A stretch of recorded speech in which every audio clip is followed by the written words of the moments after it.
붉은 인주가 아직 손끝에 묻어 있는데 택시 뒷좌석에서 올린 그 문자 한 통을 나는 아직도 잊지 못합니다. 이제 이 방은 내 방이니까 집 남았으면 오늘까지 빼가세요. 그 오랜 세월 쓸고 닦던 안방 침대에 그 여자가 다리를 꼬고 앉아 웃고 있었습니다. 도장을 찍은 지 채 1시간도 지나지 않은 때였습니다. 그날 나는 울지 않았습니다. 대신 무릎 위에 놓인 낡은 서류철을 손끝으로 천천히 쓸어내렸지요. 그 여자도 내 남편도 시어머니도 모르는 사실 하나가 그 안에 적혀 있었으니까요. 이야기 시작 전 저희 채널을 구독해 주시면 오늘 하루 큰 행운이 가득하시길 빌겠습니다. 오늘의 사연 시작합니다. 법원 계단은 유난히 길고 가팔랐습니다. 40을 갓 넘긴 나이에 이혼 서류에 도장을 찍고 내려오는 그 계단이 결혼하고 15년 그 세월을 한 발 한 발 되짚어 내려오는 길처럼 느껴졌습니다. 오른손 검지 끝에 아직 인주가 붉게 남아 있었습니다. 조정실 책상 위에서 조정위원이 내미는 서류에 나는 손이 떨리지도 않았습니다. 이상하게 담담했지요. 오히려 도장을 쥔 그 손이 더 단단해지는 느낌이었습니다. 옆자리에 앉은 남편 민기는 도장을 찍자마자 자리에서 벌떡 일어나 휴대폰을 들여다보며 먼저 나가버렸습니다. 결혼하고 지금껏 함께 산 사람이었는데 마지막 인사 한마디가 없었습니다. 눈길 한 번도요. 계단 난간을 붙잡고 한 계단씩 내려오는데 문득 아주 오래전 장면 하나가 눈앞을 스쳐 지나갔습니다. 신혼 시절 반지하도 아니고 지하도 아닌 어정쩡한 상가 3층 구석에 얻은 작은 사무실이 있었습니다. 책상 2개에 낡은 컴퓨터 1대, 그리고 라면 냄비 하나가 살림의 전부였지요. 그날 우리는 첫 거래처 계약을 따냈습니다. 밤을 꼬박 새워 견적서를 20번도 넘게 고쳐 쓰고 아침에 상대 회사에 팩스를 넣고 나서 답을 기다리던 그 오전. 전화벨이 울리고 민기가 수화기를 든 채 나를 돌아보며 눈이 그렁그렁해지던 순간을요. 주은아, 됐다. 됐어. 우리 됐어. 수화기를 내려놓자마자 나를 끌어안았습니다. 좁은 사무실에서 둘이 부둥켜 안고 웃었습니다. 그때 그 사람이 내 등을 토닥이며 말했지요. 이 회사는 당신이 있어서 굴러가는 거라고. 당신 없으면 나는 아무것도 아니라고. 그 말이 진심이었다는 걸 나는 지금도 압니다. 그때는요. 사람이 변하는 게 무서운 게 아니라 변한 자리에 그때의 온기가 통째로 지워진다는 게 무서운 겁니다. 계단을 다 내려와 택시를 잡았습니다. 뒷좌석에 몸을 기대고 창밖을 보는데 무릎 위에 올려둔 가방이 유난히 무겁게 느껴졌습니다.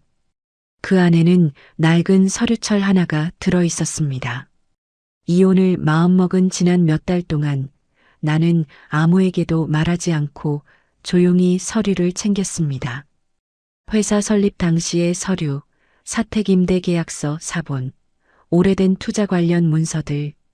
밤마다 남편이 잠든 뒤에 거실 불을 끄고 스탠드 하나만 켜둔 채 한 장 한 장 복사기로 밀어 정리했습니다. 그 서류철은 늘 내 가방 안에 있었습니다. 잘 때도 머리맡에 두었지요. 이유는 나도 몰랐습니다. 그저 마지막 남은 무언가를 붙잡는 심정이었는지도 모릅니다.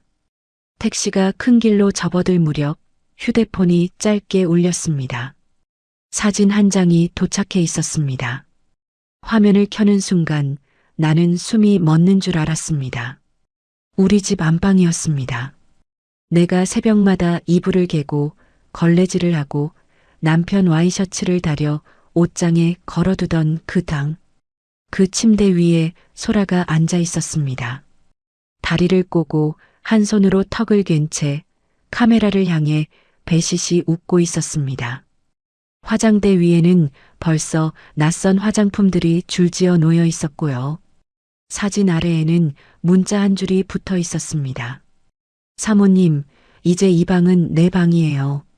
집 남았으면 오늘까지 와서 빼가세요. 내일부터는 못 들어와요. 사모님이라는 세 글자가 칼처럼 박혔습니다. 나를 사모님이라 부르며 조롱하는 그 말투가, 도장을 찍은 지 한 시간 만에 날아온 그 사진이 15년의 세월을 한꺼번에 뭉개버리는 것 같았습니다. 나는 사진을 한참 들여다보았습니다. 손이 떨렸느냐고요? 아니요. 이상하게도 떨리지 않았습니다. 대신 가슴 저 밑에서 무언가 서늘한 것이 천천히 올라왔습니다. 분노도 아니고 슬픔도 아닌 오래 눌러두었던 무언가가요. 나는 사진을 닫고 무릎 위 서류철을 열었습니다. 첫 장에는 그 집의 임대계약서, 사본이 끼워져 있었습니다. 임차인 이름은 남편 개인이 아니었습니다. 주식회사로 시작하는 회사 이름, 남편이 대표로 있는 그 회사가 회사 명의로 빌려 쓰는 사택, 그게 바로 그 집이었습니다. 소라가 제 방이라며 다리를 꼬고 앉은 그 안방은 엄밀히 말하면 그 여자의 것도 남편 개인의 것도 아니었습니다. 회사의 것이었지요. 그리고 그 회사가 누구의 것인지 나는 이제야 진지하게 헤아리기 시작했습니다. 택시 안에서 나는 눈을 감았습니다. 길었던 결혼 생활이 영화 필름처럼 지나갔습니다. 새벽 5시 반이면 어김없이 눈을 떴습니다. 시부모님 밥상을 먼저 차렸지요. 국이 미지근하면 시어머니는 숟가락을 놓으며 한숨을 쉬었고 생선이 조금 탔다 싶으면 젓가락으로 밀어내며 친정에서 밥은 할 줄 알고 시집왔냐고 했습니다. 그 밥상을 치우고 나면 곧장 회사로 출근했습니다. 회사에서는 격리를 받습니다. 아니, 격리만 본 게 아니지요. 자금 흐름을 관리하고 거래처 장부를 정리하고 세금 신고를 챙기고 직원들 급여를 맞추고 부도 위기가 왔을 때 은행 문턱이 닳도록 드나든 사람이 나였습니다. 그런데도 회사 안에서 나는 늘 제대로 대우받지 못했습니다. 회사의 실질적인 뿌리가 어디에 박혀 있는지 남편은 한 번도 제대로 헤아려 본 적이 없었습니다. 택시가 익숙한 골목으로 접어들었습니다. 사택 앞. 나는 기사님께 잠깐 세워달라고 했습니다. 차에서 내리지는 않았습니다. 창문 너머로 그 집 현관이 보였습니다. 그런데 현관 앞에 낯선 물건들이 벽에 기대어 서 있었습니다. 분홍색 캐리어 하나, 그리고 돌돌 말린 필라테스 매트. 그 옆에서 이삿짐 상자를 나르는 사람이 있었습니다. 시어머니 박선자였습니다. 70이 넘은 노인이 종이 상자를 들고 마당을 오가며 얼굴에 웃음이 가득했습니다. 마침 옆집 아주머니가 지나가다 말을 걸었는지 시어머니가 큰 소리로 대답하는 게 창문 너머로도 들렸습니다. 아이고, 젊은 사람이 들어오니까 집에 화색이 도네. 그럼 이제 우리 집안에도 봄이 오는 거지. 그동안 얼마나 답답했는데. 그 목소리가 어찌나 밝던지요. 며느리 하나를 그렇게 부려먹고 그 며느리가 이혼 도장을 찍고 내쫓기는 날 새 여자를 들이며 봄이 왔다고 웃는 거 목소리가, 나는 그 웃음소리를 창문 너머로 들으며 가슴이 서늘하게 식는 것을 느꼈습니다. 뜨겁게 끓어오르는 게 아니라 오히려 얼음처럼 차분해졌습니다. 화가 머리끝까지 나면 사람은 오히려 조용해지더군요. 나는 문을 열지 않았습니다. 차에서 내려 현관까지 걸어갔던가요? 아니요. 딱 문 앞까지만 갔습니다. 그 집 도어로 매일같이 누르던 그 번호. 손끝이 자판 위로 올라가려는 순간 나는 손을 거두었습니다. 문득 그런 생각이 들었거든요.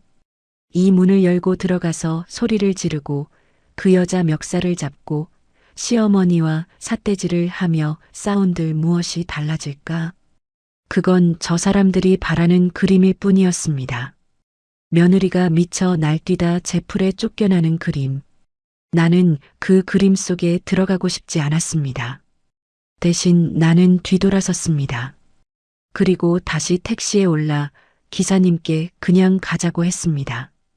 백미러로 그 집이 점점 작아지는 걸 보면서도 나는 눈물이 나오지 않았습니다. 그날 밤 혼자 앉아있던 낡은 여관방에서도 나는 울지 않았습니다. 이혼한 여자가 갈 곳이 없어 여관방에 앉아 있는데도 이상하게 눈물 대신 오래된 목소리 하나가 자꾸 귓가에 맴돌았습니다. 돌아가신 친정 아버지의 목소리였습니다. 내가 시집 오기 전 아버지가 내 손을 꼭 잡고 하셨던 말이 있었습니다.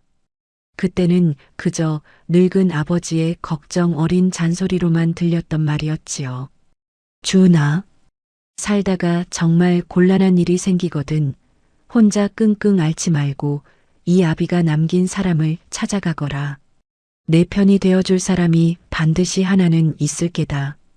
아버지가 다 준비해뒀으니까. 그때는 무슨 말인지 몰랐습니다. 아버지가 무엇을 준비해뒀다는 것인지, 어떤 사람을 남겼다는 것인지, 세월이 흐르며 그 말을 까맣게 잊고 살았습니다. 그런데 이혼 도장을 찍고 안방을 빼앗기고 봄이 왔다는 시어머니의 웃음소리를 등지고 돌아선 그 밤에야 나는 처음으로 그 말을 곱씹기 시작했습니다. 여관방 스탠드 불빛 아래에서 나는 가방을 열고 다시 그 서류철을 꺼냈습니다. 첫 장에 임대 계약서를 넘기자 그 다음 장에는 오래된 서류의 복사본이 끼워져 있었습니다. 회사가 처음 만들어질 때의 문서. 종이가 누렇게 발에 있었지요. 그 안에는 이름 몇 개가 나란히 적혀 있었습니다. 남편의 이름, 그리고 내 이름. 그리고 또 하나, 내가 오랫동안 눈여겨보지 않았던 이름 하나가 더 있었습니다. 나는 그 이름 위에 손끝을 얹었습니다. 인주 자국이 아직 희미하게 남아있는 그 손끝을요. 창밖으로 밤이 깊어가고 있었습니다.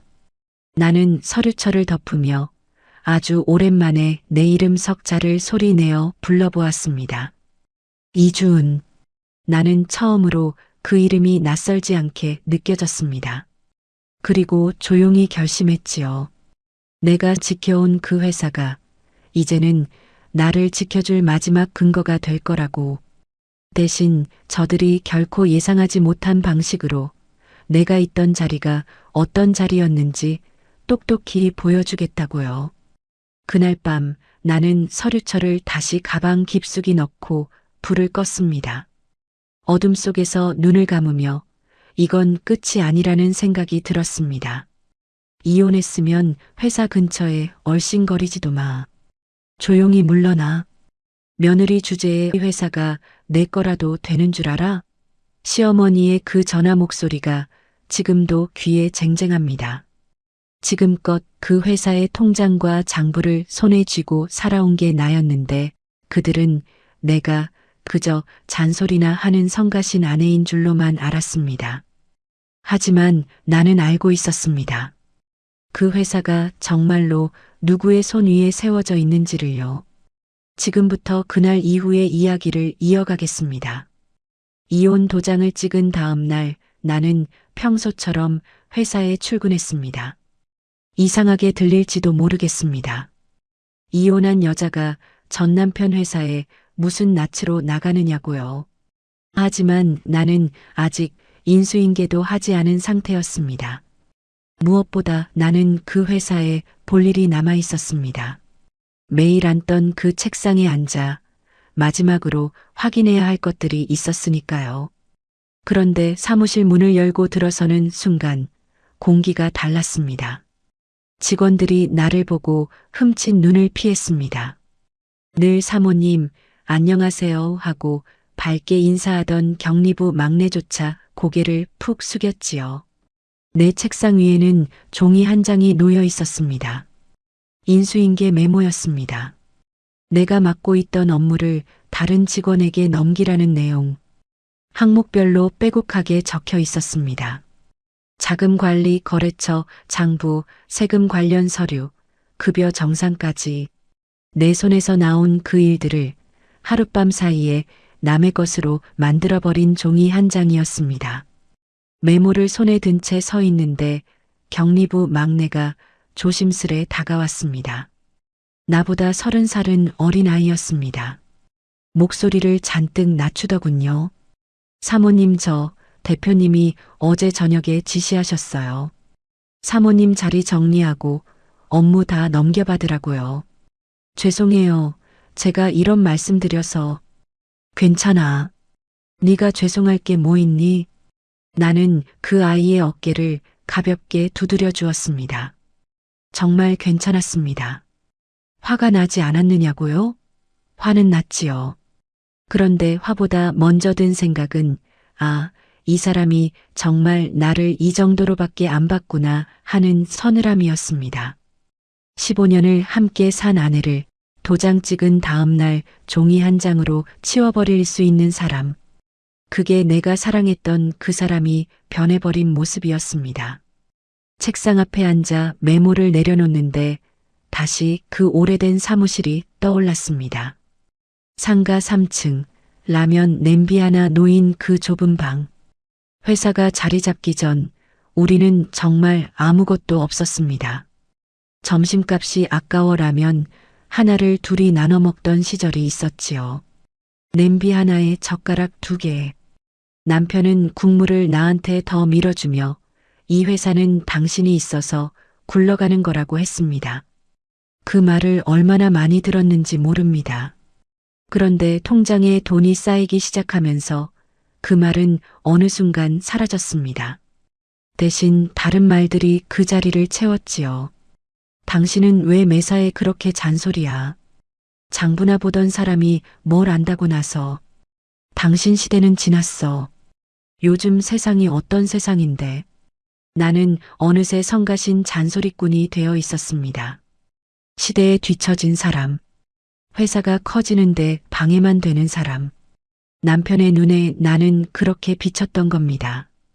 그 사람은 회사가 부도 직전까지 몰렸던 그의 겨울을 잊은 것 같았습니다. 아니, 잊은 척했던 거겠지요. 그의 겨울을 나는 똑똑히 기억합니다. 큰 거래처가 갑자기 대금을 미루면서 회사 통장이 바닥을 드러냈습니다. 직원들 월급날은 다가오는데 돈이 없었습니다. 은행은 문을 닫았고 받아주는 곳이 어디에도 없었습니다. 남편은 사흘밤을 뜬 눈으로 지새우며 애꿎은 담배만 태웠습니다. 그때 회사를 살린 게 누구였느냐? 바로 내 친정이었습니다. 나는 친정으로 달려갔습니다. 아버지 앞에서 처음으로 무릎을 꿇고 울었지요. 아버지는 한참을 말없이 계시더니 장롱 깊숙이 넣어둔 통장을 꺼내셨습니다. 그리고 당신이 아는 투자자 한 분을 데려오셨습니다. 그 돈과 그 투자로 회사는 겨우 숨을 돌렸습니다. 부도 직전에서 살아난 겁니다.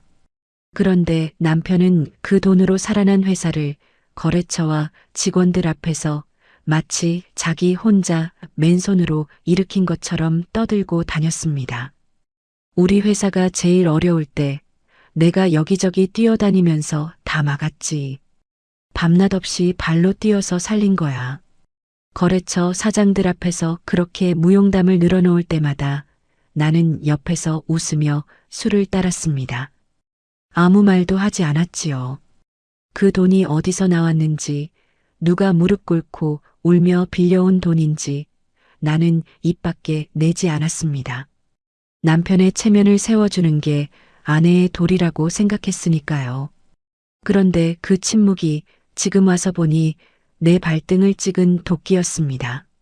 사람들은 남편의 무용담만 기억하고 내 친정이 이 회사를 살렸다는 사실은 아무도 몰랐습니다.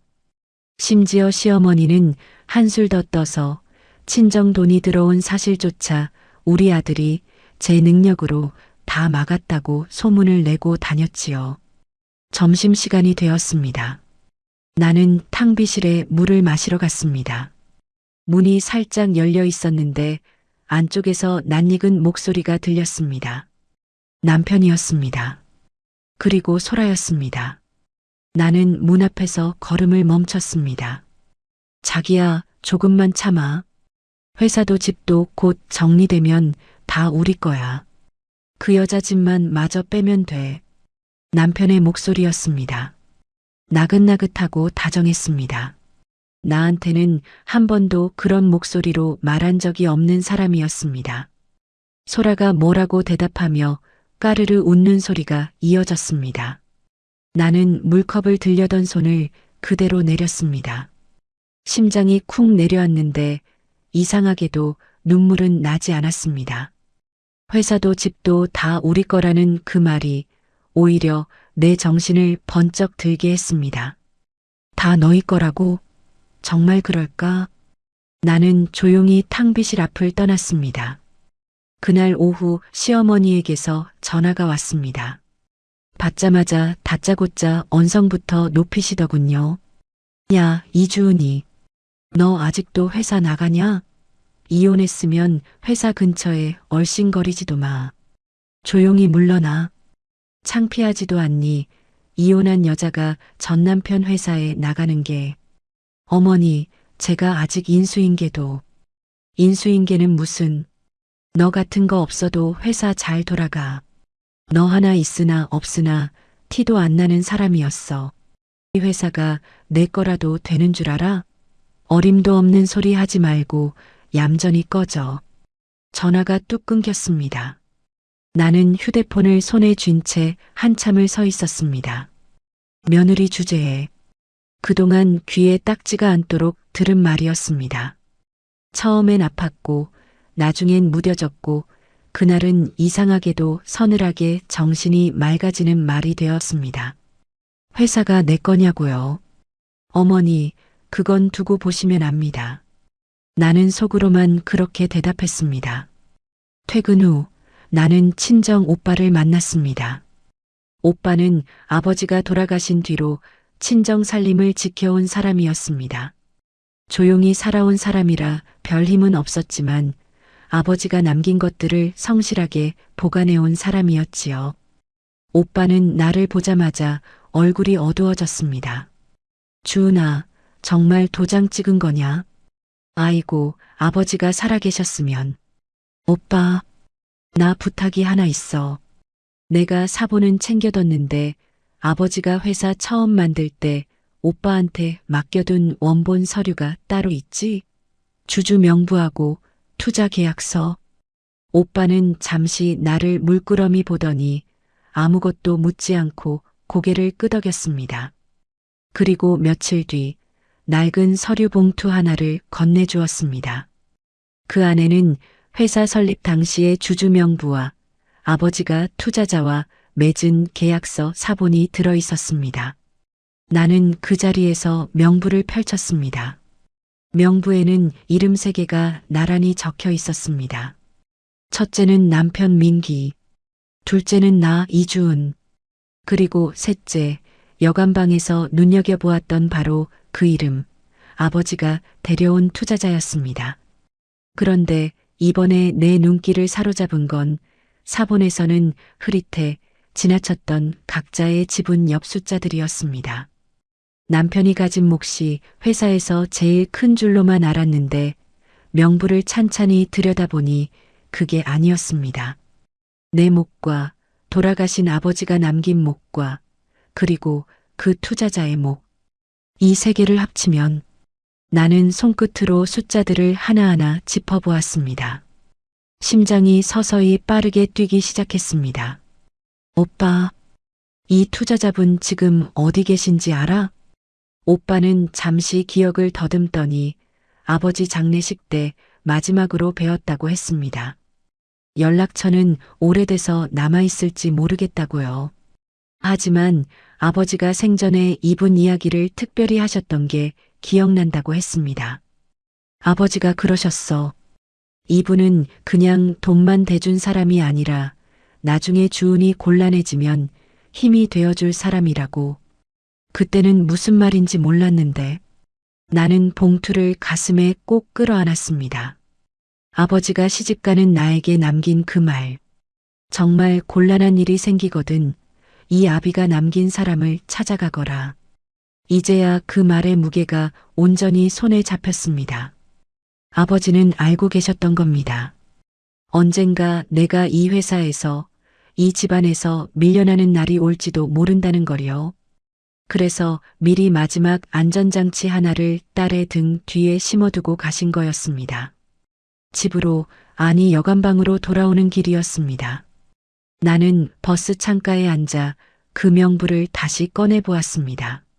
15년 전 사랑하는 사람과 함께 세운 회사였습니다.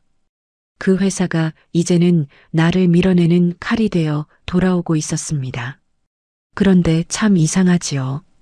바로 그 회사가 동시에 나를 지켜줄 마지막 방패라는 사실을 나는 그날 처음으로 깨달았습니다.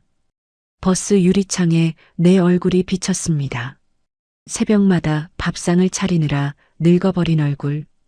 하지만 그 얼굴에 오래전 사무실에서 첫 계약을 따내고 웃던 젊은 여자의 눈빛이 아주 희미하게 되살아나 있었습니다. 나는 명부를 다시 봉투에 넣고 서늘한 확신 하나를 마음에 새겼습니다. 저들은 내가 그저 물러날 줄 알겠지요. 조용히 짐을 싸서 사라질 줄 알 겁니다. 하지만 나는 이제 막 시작할 참이었습니다. 며느리는 친정이 별 볼 일 없으니 몸으로라도 갚아야지. 신혼 초 그 부엌에서 시어머니가 던진 그 한마디는 지금까지도 아물지 않는 흉터로 내 안에 남았습니다. 명절마다 20명 넘는 상을 혼자 차리고도 나는 부엌에 서서 식은 밥을 먹었습니다. 그렇게 견뎌온 세월이 사진 한 장에 무너지려던 그날, 나는 다른 것을 손에 쥐기로 했습니다. 지금부터 그 오래된 흉터의 이야기를 꺼내겠습니다. 여관방에 앉아 서류철을 정리하던 밤이면 눌러두었던 옛 기억들이 자꾸 떠올랐습니다. 잊고 살았다고 믿었던 장면들이 하나둘 스탠드 불빛 아래로 걸어 나왔습니다. 가장 먼저 떠오른 건 신혼 초 그 사택 부엌이었습니다. 결혼하고 얼마 되지 않았을 때였습니다.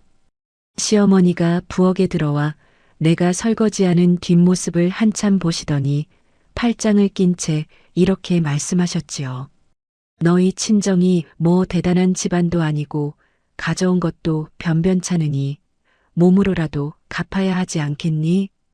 이 집에서 밥값은 해야지 안 그러냐. 나는 그때 20몇 살이었습니다. 그 말이 무슨 뜻인지 처음엔 잘 몰랐습니다. 나중에야 알았지요. 그건 앞으로 내가 이 집에서 어떤 자리에 놓일 것인지를 미리 못 박아둔 말이었습니다. 친정이 별 볼 일 없으니 며느리는 종처럼 일해서 그 값을 치러야 한다는 것. 그 말이 어찌나 서럽던지 나는 그날 밤 이불 속에서 소리 죽여 울었습니다. 남편은 코를 골며 자고 있었지요. 명절은 지옥이었습니다. 시댁 식구가 20명이 넘었습니다.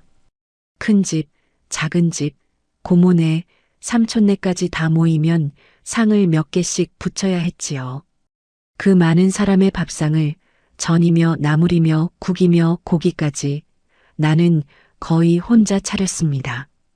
손이 동서는 허리가 아프다며 방에 누워 있었고 시누이는 손톱에 칠한 매니큐어가 지워진다며 부엌에 얼씬도 하지 않았습니다. 새벽부터 부침개를 부치느라 기름 냄새에 절어 있으면 시어머니는 거실에서 화투를 치다 말고 소리를 질렀습니다. 예, 아직 멀었니? 손님들 배고프시다잖아. 군뱅이도 너보단 빠르겠다. 정작 상이 다 차려지고 온 식구가 둘러앉아 밥을 먹을 때 내 자리는 없었습니다. 나는 부엌에 서서 식어버린 밥 한 그릇을 국도 없이 먹었습니다. 서서요. 그릇을 들고 선 채로 식구들 웃음소리를 등지고 밥을 삼켰습니다. 목이 메어 밥알이 넘어가지 않던 그 순간들을 나는 지금도 잊지 못합니다.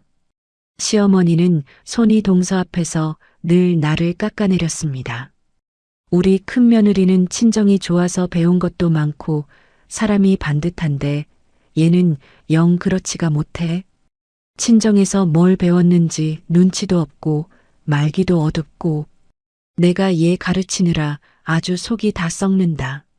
손이 동서 앞에서 시누이 앞에서 심지어 이웃 아주머니들 앞에서까지 시어머니는 나를 공개적으로 망신 주는 걸 즐겼습니다. 나는 고개를 숙이고 그 말을 들었습니다. 반박하면 친정에서 대드는 것만 배웠냐는 말이 돌아올 게 뻔했으니까요. 친정. 시어머니가 나를 후려칠 때마다 등장하는 그 단어. 나는 친정이라는 말이 그렇게 아픈 말인 줄 시집 오기 전엔 몰랐습니다. 가장 견디기 힘들었던 건 회사가 부도 직전에 몰렸던 그해 겨울의 일이었습니다. 내가 친정으로 달려가 아버지 앞에 무릎을 꿇고 빌려온 돈, 아버지가 데려온 투자자의 돈으로 회사가 살아났는데도 시어머니는 그 사실을 온 동네에 이렇게 퍼뜨렸습니다. 우리 아들이 능력이 좋아서 그 어려운 걸 다 막았지 뭐야.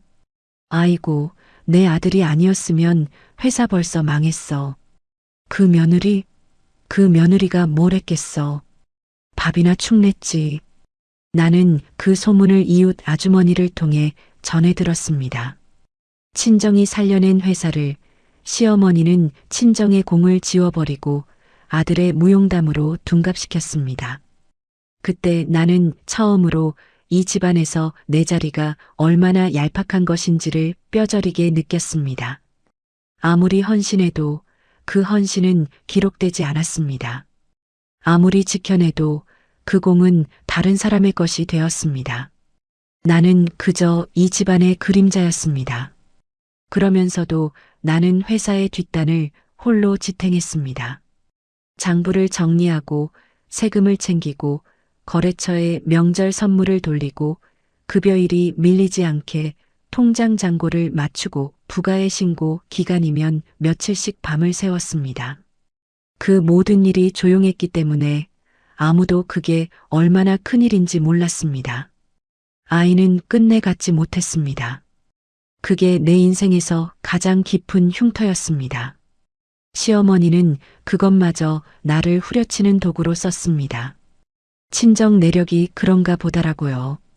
병원을 다니고 몸에 좋다는 건 다 먹어보고 밤마다 눈물로 베개를 적셔도 아이는 오지 않았습니다.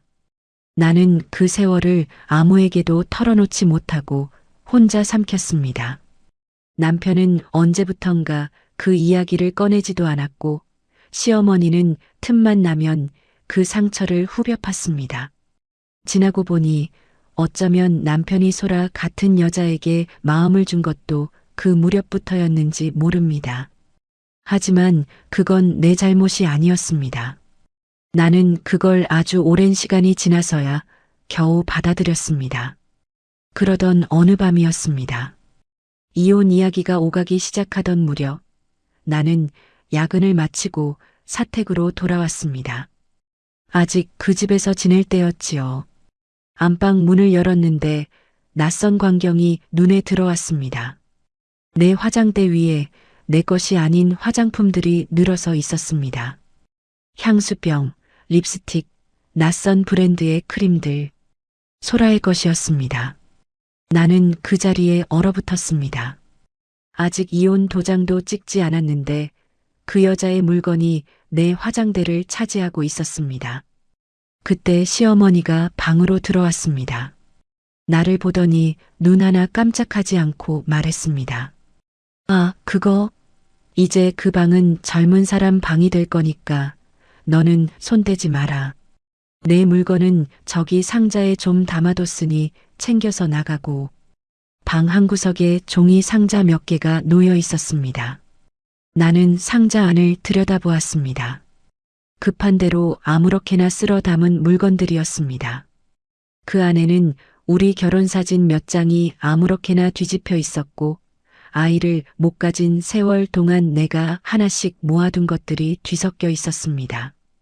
언젠가 아이가 생기면 주려고 사둔 작은 베네 저고리, 아기 양말 한 켤레, 남몰래 서랍 깊숙이 넣어두었던 것들이었습니다. 그것들이 결혼사진과 함께 상자 안에 아무렇게나 처박혀 있었습니다. 나는 그 상자 앞에 한참을 앉아 있었습니다. 베넷 저고리를 손에 들고요. 손이 떨렸습니다.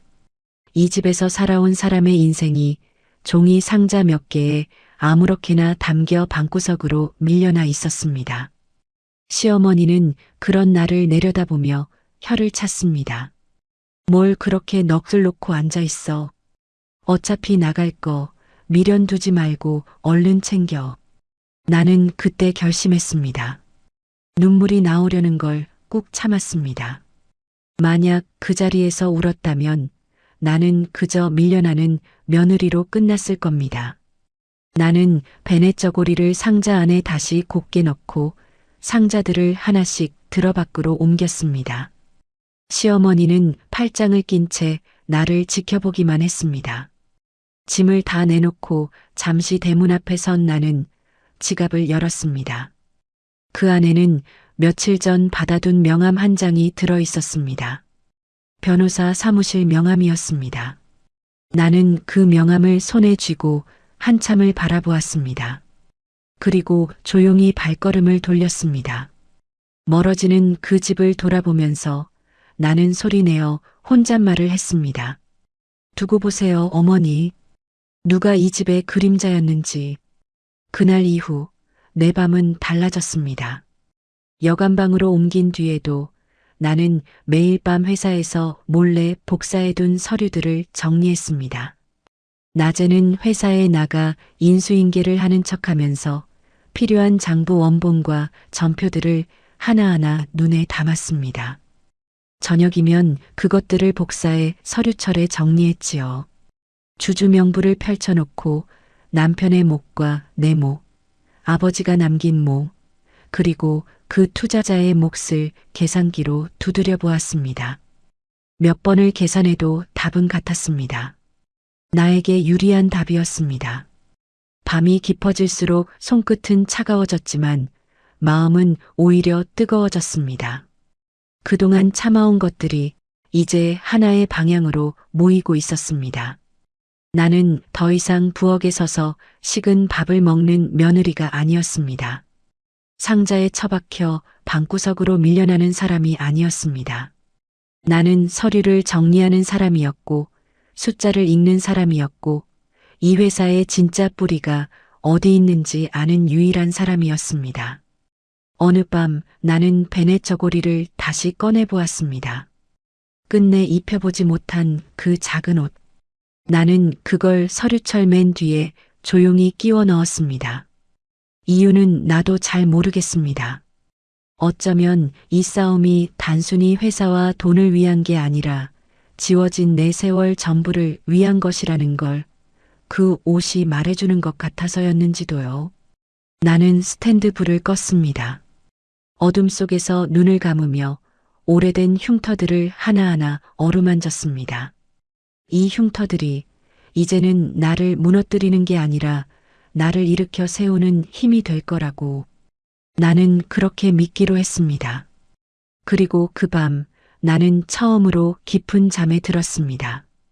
다음 날 아침 변호사 사무실에 전화를 걸기로 마음먹은 채로요. 곧 회사를 확장하고 사택도 새로 꾸밀 겁니다. 여기 우리 안주인 될 사람이에요. 거래처 사람들 앞에서 남편이 소라의 어깨를 감싸며 그렇게 소개했다는 말을 전해 들었을 때 나는 오히려 마음이 차분해졌습니다. 그들이 안주인이라 부르며 자랑하던 그 집도 그 회사도 애초에 누구의 손 위에 놓여 있었는지 그들은 끝까지 몰랐으니까요. 지금부터 내가 조용히 판을 뒤집기 위해 발로 뛴 날들의 이야기를 이어가겠습니다.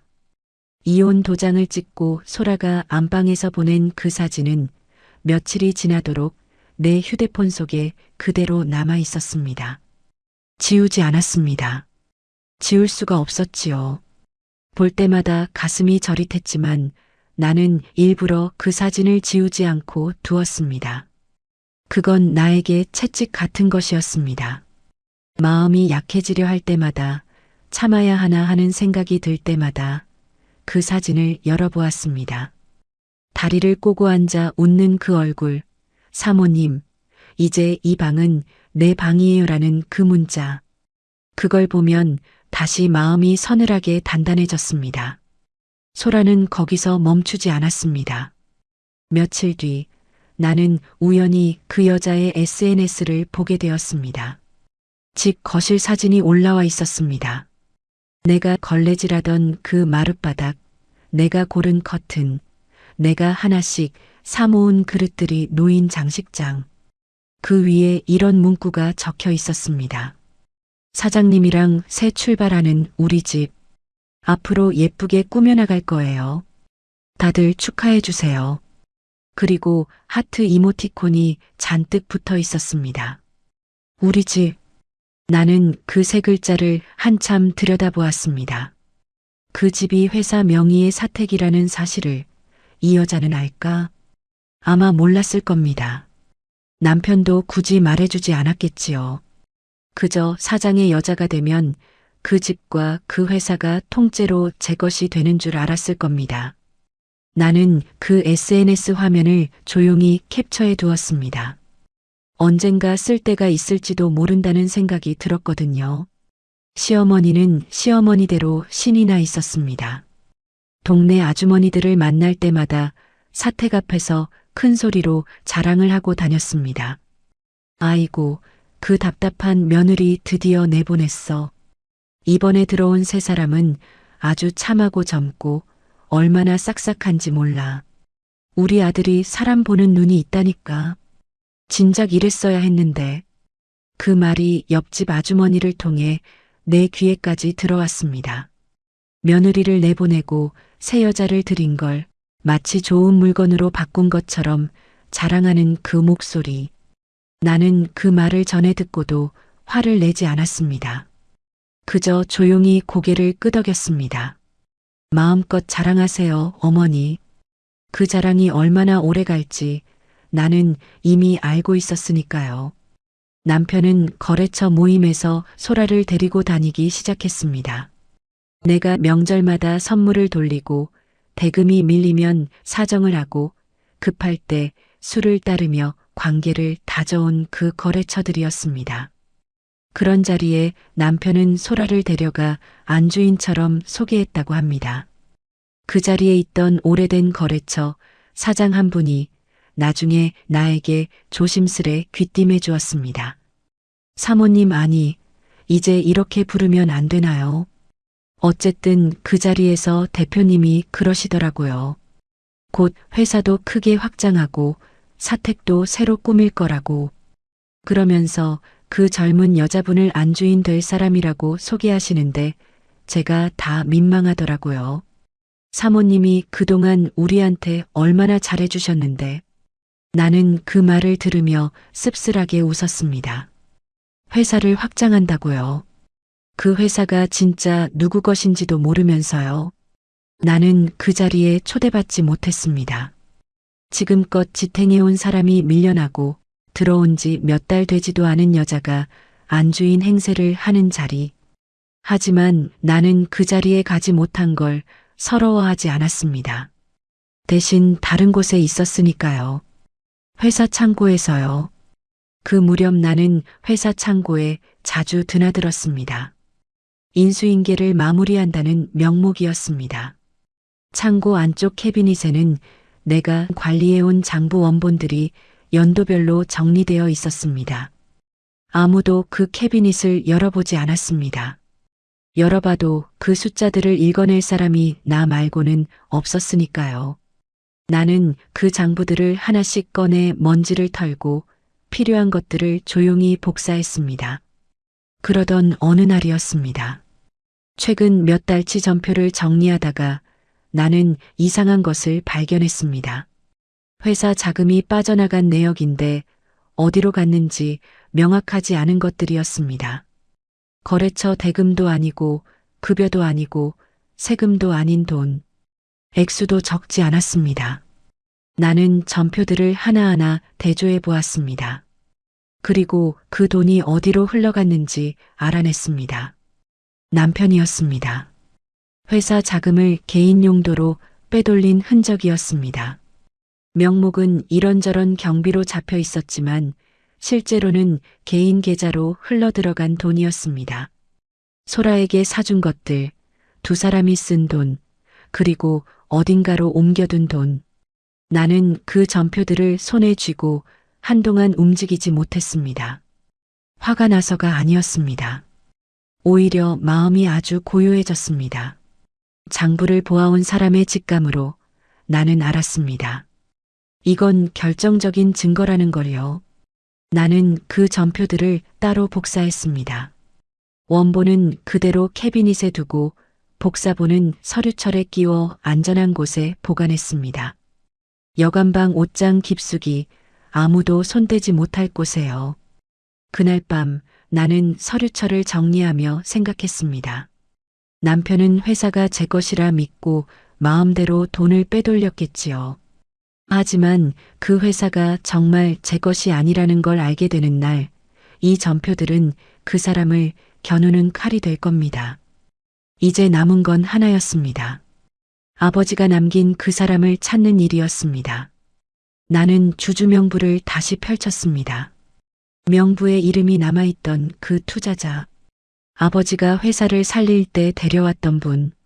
아버지가 주운이 곤란해지면 힘이 되어줄 사람이라고 했던 그 사람. 나는 오빠에게 부탁해 옛 연락처를 수소문했습니다. 아버지 장례식 방명록까지 뒤졌지요. 여러 사람을 거치고 거쳐 마침내 그분의 연락처를 알아냈습니다. 이제는 이른이 훌쩍 넘은 노인이 되어 지방의 조용한 동네에서 지내고 계셨습니다. 나는 떨리는 마음으로 전화를 걸었습니다. 처음엔 나를 알아보지 못하셨습니다. 하지만 아버지의 성함을 말씀드리자 수화기 너머로 잠시 침묵이 흐르더니 목소리가 달라졌습니다. 자니가 그 양반 딸이라고? 주은이? 아이고, 이게 얼마만인가. 며칠 뒤 나는 그분을 직접 찾아뵈었습니다. 작은 시골집 마루에 앉아 그분은 오래된 이야기를 꺼내셨습니다.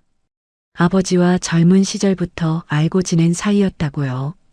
아버지가 돌아가시기 얼마 전 이분을 따로 부르셨다고 했습니다. 자너의 아버지가 나한테 그러셨네. 그 회사에 자기 몫하고 자기가 넣은 투자금 몫이 있는데 혹시라도 딸이 나중에 곤란한 일을 당하거든 그 몫을 다 딸 편에 실어달라고. 사위가 어떤 사람인지 자너의 아버지가 다 꿰뚫어보고 계셨던 게지. 나는 그 부탁을 지금까지 마음에 담고만 있었네. 언젠가 자니가 찾아올 줄 알았지. 나는 마루에 앉은 채 눈물이 핑 돌았습니다. 아버지가 돌아가신 지 여러 해가 지났는데도 아버지는 여전히 딸을 지키고 계셨던 겁니다. 이 회사가 언젠가 딸을 밀어낼지도 모른다는 걸 미리 아시고 딸의 등 뒤에 마지막 안전장치를 심어두고 가신 겁니다. 집으로 돌아오는 길 나는 종이 한 장을 꺼내 손으로 계산을 적어보았습니다. 내 목, 아버지가 남긴 목, 그리고 이제 나에게 힘을 실어주기로 한 투자자의 목, 그 셋을 합쳤습니다. 회사 주인들 전체 몫의 절반. 나는 숫자를 2번, 3번 다시 확인했습니다. 절반을 넘었습니다. 분명히요. 손끝이 미세하게 떨렸습니다. 이건 이제 감정 싸움이 아니었습니다.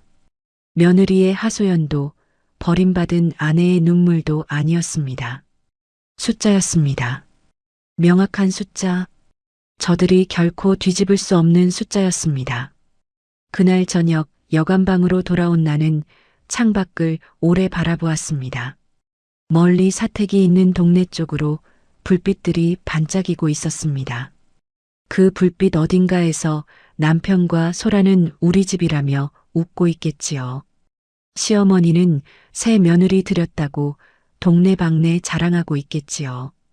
회사를 확장한다는 꿈에 부풀어 있겠지요. 나는 그 불빛을 바라보며 조용히 서류철을 닫았습니다. 손안에 든 종이 한 장, 그 위에 적힌 숫자, 발로 뛰어 찾아낸 투자자의 약속, 그리고 옷장 깊숙이 숨겨둔 전표 복사본. 판을 뒤집을 준비가 끝나가고 있었습니다. 조용히, 아주 조용히 저들이 자랑하던 그 모든 것이 애초에 누구의 것이었는지를 보여줄 참이었으니까요. 나는 스탠드 불을 끄기 전 아버지 사진을 잠시 바라보았습니다. 지갑 속에 늘 넣어 다니던 작은 사진이었습니다. 아버지, 이제 알겠어요. 아버지가 무슨 말씀을 하셨는지. 저, 이제 시작할게요. 사진 속 아버지가 희미하게 웃고 계신 것 같았습니다. 나는 오랜만에 마음이 든든해지는 것을 느꼈습니다. 혼자가 아니었습니다.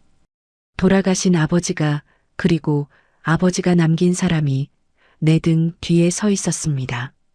나는 그 밤 아주 오랜만에 편안하게 눈을 감았습니다. 며칠 전 처음, 네 주제에 무슨 회사 서류야. 그딴 거 그냥 찢어버려. 시어머니가 아들에게 큰 소리치던 그 말이 얼마 지나지 않아 얼마나 우스운 말이 되었는지 모릅니다. 그들은 내가 보낸 종이 한 장을 감정에 못 이긴 여자의 소동쯤으로 여겼습니다. 하지만 그 종이 한 장 뒤에는 15년 동안 쌓아온 숫자와 돌아가신 아버지가 남긴 약속이 버티고 있었습니다. 지금부터 그 조용한 통지서가 그들의 세상을 흔들기 시작한 이야기를 이어가겠습니다. 변호사 사무실은 오래된 건물 3층에 있었습니다. 나는 그동안 모아온 서류철을 통째로 들고 그곳을 찾아갔습니다. 주주명부, 투자계약서 사본, 사택임대계약서, 그리고 회사 자금 유용이 의심되는 전표 복사본까지. 변호사는 서류를 한 장 한 장 넘겨보더니 안경을 고쳤으며 나를 바라보았습니다. 어머니, 이 서류들 직접 정리하신 겁니까? 네. 제가 10년 넘게 그 회사 장부를 봤습니다. 변호사는 잠시 말이 없었습니다. 그러더니 고개를 끄덕였습니다. 이 정도로 정리해 오신 분은 처음 봅니다. 솔직히 말씀드리면 어머니가 가진 몫이 결코 작지 않습니다. 여기 이 투자자분 의결권까지 어머니 편에 실린다면 이건 충분히 판을 바꿀 수 있는 숫자입니다. 다만 절차를 정확하게 밟아야 합니다. 감정으로 하시면 안 됩니다. 규정대로 하나하나 요건을 갖춰서 가야 합니다. 나는 고개를 끄덕였습니다. 감정으로 할 생각은 애초에 없었습니다. 15년간 감정을 눌러온 사람이 나였습니다. 이제 와서 감정에 휘둘릴 이유가 없었지요. 우리는 며칠에 걸쳐 서류를 준비했습니다. 회사 규정을 하나하나 짚었습니다. 주주명부를 근거로 회사의 주인들이 정식으로 모이는 자리를 요구할 수 있는 요건과 절차를 확인했습니다. 절반이 넘는 몫을 모은 주주로서 나는 그 모임을 정식으로 열어달라고 회사에 요구할 자격이 있었습니다. 변호사는 통지서를 작성하며 몇 번이고 문구를 다듬었습니다. 트집 잡힐 여지가 없도록 법적으로 완벽하게요. 통지서가 완성되던 날 나는 그것을 손에 들고 한참을 바라보았습니다. 얇은 종이 몇 장이었습니다. 소리도 없고 위협적이지도 않았습니다. 하지만 그 안에는 세월이 담겨 있었습니다. 나는 그 통지서를 정식으로 회사에 보냈습니다. 내용 증명으로요. 통지서가 회사에 도착한 날의 일은 나중에 여러 사람을 통해 전해 들었습니다. 남편은 그 통지서를 받고 코웃음을 쳤다고 합니다. 봉투를 뜯어 대충 훑어보더니 책상 위에 툭 던지며 이렇게 말했다고요. 이건 뭐야? 그 여자가 이제 별짓을 다 하네. 이혼당하니까 억울해서 이런 소동을 벌이는 거지. 무시해. 무슨 회사 주주 모임이야. 웃기고 있네. 마침 회사에 와 있던 시어머니는 그 통지서를 낚아채 읽더니 얼굴이 벌개져서 소리를 질렀다고 합니다. 뭐야 이게? 이런 거 그냥 찢어버려. 이혼한 년이 어디서 감히. 야, 민기야. 이딴 거 신경 쓰지 말고 그냥 버려. 그 여자 아주 미쳤구나. 미쳤어. 시어머니는 통지서를 정말로 찢어버리려 했다고 합니다. 그런데 그때 회사 고문 세무사가 그 자리에 있었습니다. 오랫동안 회사 세무를 봐온 분이었는데 마침 결산 문제로 회사에 들렀다가 그 광경을 본 겁니다. 세무사는 시어머니 손에서 통지서를 조심스럽게 받아들고 읽어보더니 표정이 굳었다고 합니다. 그리고 남편에게 조용히 말했다고요. 대표님, 이거 그냥 넘길 문제가 아닌 것 같습니다. 잠깐 주주명부 좀 확인해 봐도 되겠습니까? 남편은 여전히 대수롭지 않게 여기며 명부를 내주었습니다. 세무사는 명부를 한참 들여다보았습니다. 그러더니 안색이 점점 하얗게 변했다고 합니다. 남편이 물었지요. 왜 그러느냐고. 세무사는 조심스럽게 입을 열었습니다. 대표님 지분 구조가 좀 심상치 않습니다. 대표님이 회사에서 가장 큰 주주가 아니실 수도 있습니다.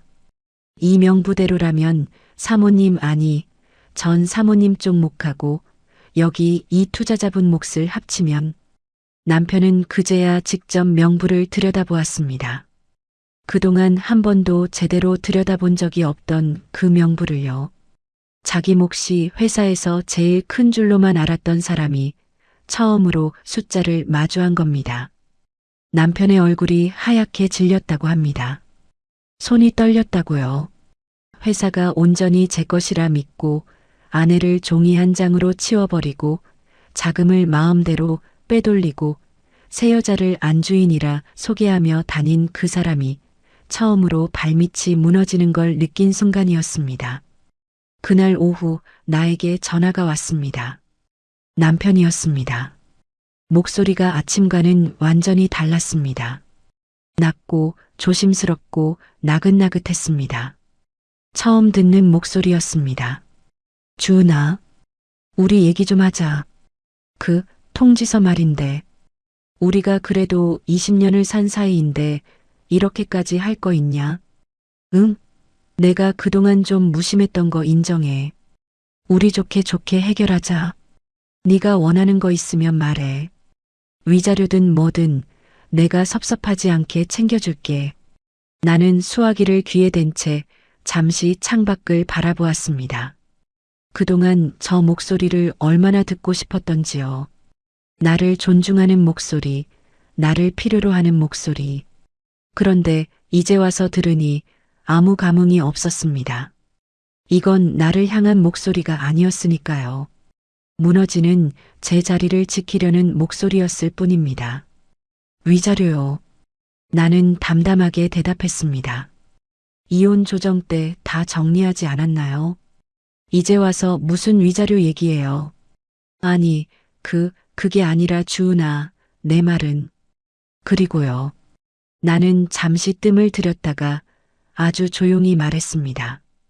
회사 창고에 있던 전표들, 제가 정리하다 보니까 이상한 게 좀 있더라고요. 회사 돈이 어디로 갔는지 명확하지 않은 것들이요. 그거 제가 다 복사해뒀어요.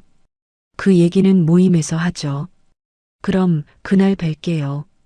수화기 너머로 남편이 숨을 들이켜는 소리가 들렸습니다. 무슨 말을 하려는 것 같았지만 나는 조용히 전화를 끊었습니다. 전표 얘기를 꺼낸 순간 남편은 알았을 겁니다. 이건 감정에 못 이긴 여자의 소동이 아니라는 걸. 자기가 무엇을 잘못했는지, 내가 무엇을 쥐고 있는지를요. 회유가 통하지 않자 남편 쪽에서는 다른 수를 쓰기 시작했습니다. 먼저 투자자 어른을 따로 찾아갔다고 합니다. 늙은 노인을 찾아가 이런저런 말로 압박하고 심지어 예정을 들먹이며 회유하려 했다고요. 하지만 그 어른은 흔들리지 않았습니다. 나중에 나에게 전화를 주셨더군요. 주은아, 그 사위라는 사람이 나를 찾아왔더구나. 회사 사정을 잘 모르시는 것 같다. 괜히 딸 말만 듣고 나서지 마시라. 이러면서 말이야. 내가 그랬지. 자네 장인어른이 나한테 뭐라고 부탁하고 가셨는지 아느냐고. 그랬더니 얼굴이 벌개져서 돌아가더구나. 걱정 마라. 나는 자네 아버지하고 한 약속 죽어도 안 바꾼다. 남편 쪽은 거래처에도 손을 뻗었습니다. 여기저기 나를 헐뜯는 말을 흘리고 다녔지요. 이혼당한 여자가 앙심을 품고 회사를 흔든다느니 회사 일도 제대로 모르는 사람이 나선다느니 하는 말들이었습니다. 하지만 그 말은 오래가지 못했습니다. 내가 그 거래처들과 어떻게 관계를 다져왔는지 사람들은 알고 있었으니까요. 오히려 몇몇 거래처 사장들이 나에게 직접 연락을 해왔습니다. 사모님, 대표님이 이상한 말을 하고 다닌다던데. 저는 그런 말 안 믿습니다. 사모님이 그동안 우리한테 어떻게 하셨는지 다 아는데요. 필요한 거 있으시면 언제든 말씀하세요. 남편 쪽은 명부 자체에 이의를 걸어보려고도 했습니다. 하지만 그것도 통하지 않았습니다. 내가 미리 변호사와 함께 서류를 완벽하게 다져두었으니까요. 손댈 틈이 없었습니다. 남편이 발버둥 칠수록 오히려 상황은 더 또렷해졌습니다. 그 무렵 소라가 처음으로 불안한 얼굴을 보이기 시작했다고 합니다. 상황이 심상치 않게 돌아가는 걸 눈치챈 겁니다. 소라가 남편에게 물었다고 하지요. 자기 괜찮은 거 맞아? 그 여자가 회사를 어쩌고 한다는데 우리 집이랑 재산은 안전한 거 맞지? 자기가 다 자기 거라고 했잖아. 아니야. 남편은 아무 대답도 하지 못했다고 합니다. 안주인 될 사람이라며 데리고 다니던 그 여자 앞에서 처음으로 말문이 막힌 겁니다. 나는 그 며칠 동안 조용히 움직였습니다. 거래처의 핵심 사장들을 하나하나 만나고 회사의 오래된 직원들을 따로 만났습니다. 소리 높여 편을 들어달라고 부탁하지 않았습니다. 그저 그동안의 장부를 보여주고 회사가 실제로 어떻게 굴러왔는지, 누가 그 뒷단을 지탱해왔는지를 담담하게 이야기했습니다. 사람들은 알고 있었습니다. 굳이 말하지 않아도요. 다만 그동안 아무도 그걸 입 밖에 낼 필요가 없었을 뿐이었지요. 모임을 하루 앞둔 밤, 나는 여관방에 앉아 아버지가 남긴 서류처를 처음부터 끝까지 다시 정리했습니다. 주주명부, 투자계약서, 임대계약서, 전표복사본, 그리고 맨 뒤에 끼워둔 베네저고리. 나는 그 옷을 잠시 손에 쥐었다가 다시 곱게 접어 넣었습니다. 창밖으로 밤이 깊어가고 있었습니다. 참아온 세월이 이제 하루 앞으로 다가와 있었습니다. 나는 두렵지 않았습니다. 오히려 이상하게 마음이 고요했습니다. 부엌에 서서 식은 밥을 먹던 그 여자, 상자에 담겨 방구석으로 밀려나던 그 여자는 이제 없었습니다. 나는 서류를 든 손에 힘을 주며 조용히 혼잣말을 했습니다. 내일이면 끝나겠지요, 아버지. 아니, 어쩌면 내일부터가 진짜 시작일지도 모르겠어요. 나는 스탠드 불을 껐습니다. 어둠 속에서 오래 참아온 세월의 끝자락이 손에 잡히는 것 같았습니다. 내일 나는 처음으로 그 회의실 상석 가까이에 앉게 될 것이었습니다. 그리고 저들은 자기들이 무시하고 찢어버리려 했던 그 종이 한 장이 무엇이었는지 똑똑히 알게 될 것이었습니다. 이 회사는 내가 키운 거야. 당신이 뭘 안다고 나서. 회의실에서 벌떡 일어나 소리치던 그 사람의 목소리가 나는 아직도 생생합니다. 그 회사의 뒷단을 홀로 지탱해온 사람 앞에서 그는 마지막까지 그 회사가 제 손으로 일군 것이라 믿고 있었습니다. 하지만 그날 나는 소리치지 않았습니다. 대신 오래 쥐고 있던 서류 몇 장을 조용히 책상 위에 올려놓았을 뿐입니다. 지금부터 회사의 주인들이 모인 그날의 이야기를 이어가겠습니다. 몇 주에 걸친 통지와 절차 끝에 마침내 그날이 왔습니다. 회사의 주인들이 정식으로 모이는 자리. 나는 아침 일찍 일어나 옷을 갖춰 입었습니다. 화려하지 않은 단정한 회색 정장이었습니다. 거울 앞에 서서 옷매무새를 가다듬는데 손끝이 아주 미세하게 떨렸습니다. 매일 그 회사에 나갔지만 오늘은 달랐습니다. 오늘 나는 회사의 주인 중 한 사람으로 그 문을 열 것이었습니다. 회의실에 들어섰습니다. 긴 테이블이 놓인 그 방. 그동안 나는 이 방에 들어올 때면 늘 문가 근처 물이나 따르는 자리에 앉았습니다. 그런데 그날 변호사는 나를 상석 가까운 자리로 안내했습니다. 나는 그 의자를 잠시 바라보다가 조용히 앉았습니다. 처음이었습니다. 이 방의 중심에 앉아본 것이요. 남편이 들어왔습니다. 나를 보더니 눈을 부라렸지만 아침에 그 나긋나긋한 목소리는 온데간데 없었습니다. 얼굴이 딱딱하게 굳어 있었지요. 세무사가 뒤따라 들어와 남편 옆에 앉았습니다. 표정이 무거웠습니다. 그리고 마지막으로 지팡이를 짚은 노인 한 분이 천천히 들어왔습니다. 아버지가 남긴 그 투자자 어른이었습니다. 남편의 얼굴이 그분을 보는 순간 다시 하얗게 질렸습니다. 모임이 시작되었습니다. 변호사가 먼저 절차를 설명했습니다. 주주 명부를 확인하고 참석한 사람들의 몫을 하나하나 짚어나갔습니다. 남편의 목, 나의 목, 그리고 투자자 어른의 목. 그 순간 투자자 어른이 자리에서 천천히 일어나셨습니다. 그리고 품에서 서면 하나를 꺼내 테이블 위에 올려놓으셨습니다.